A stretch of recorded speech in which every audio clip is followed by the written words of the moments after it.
Welcome back to Anointed to Bling. It's your girl here, Rain, with another quick and fun tutorial for you, showing you how I tricked out my little lazy Susan for not a lot of money.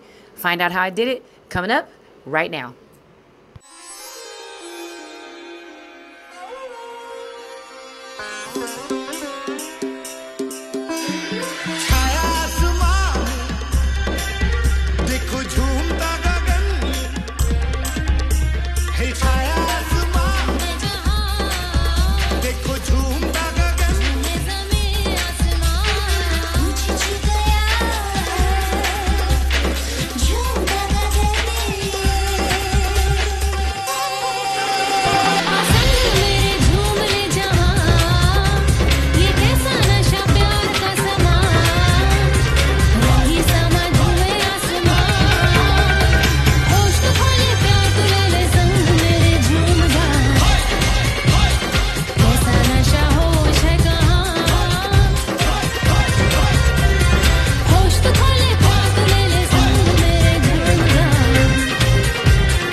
I didn't get my Lazy Susan at Amazon. I actually got it at Marshall's for $12.95, but you can find it on Amazon and a few other places. It's 16 inches in diameter, 14 inches in the middle. That's not a great picture of it, but I wanted you to see it from the side. You can also find these at Lowe's in a bunch of different sizes. It is a little bit more expensive, but if you can't find it at Marshall's, do not fret. You can always find these everywhere.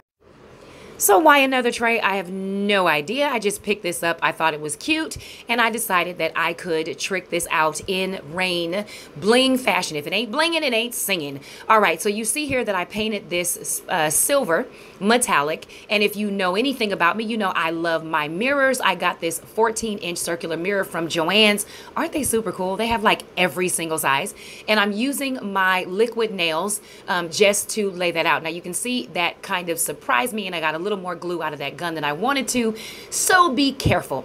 Once that mirror was dry, I took my bling strips, or my favorite bling rather, and I began to bling the outside of that, which is what you see here. I have no idea what this video is doing, why it's so dark. Forgive me for that, whatever. But you get the point. I am blinging it out and running that bling all the way around it on the insides.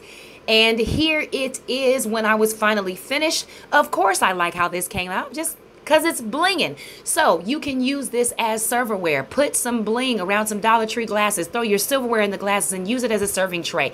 Put a cake on it. Put some food, some chips and dip on it. Give it away as a gift. Whatever you want to do. It's a really neat, cool, quick, easy idea. So I hope that you like this tutorial and that you will try it. Until next time, I'll see you again soon. Be blessed.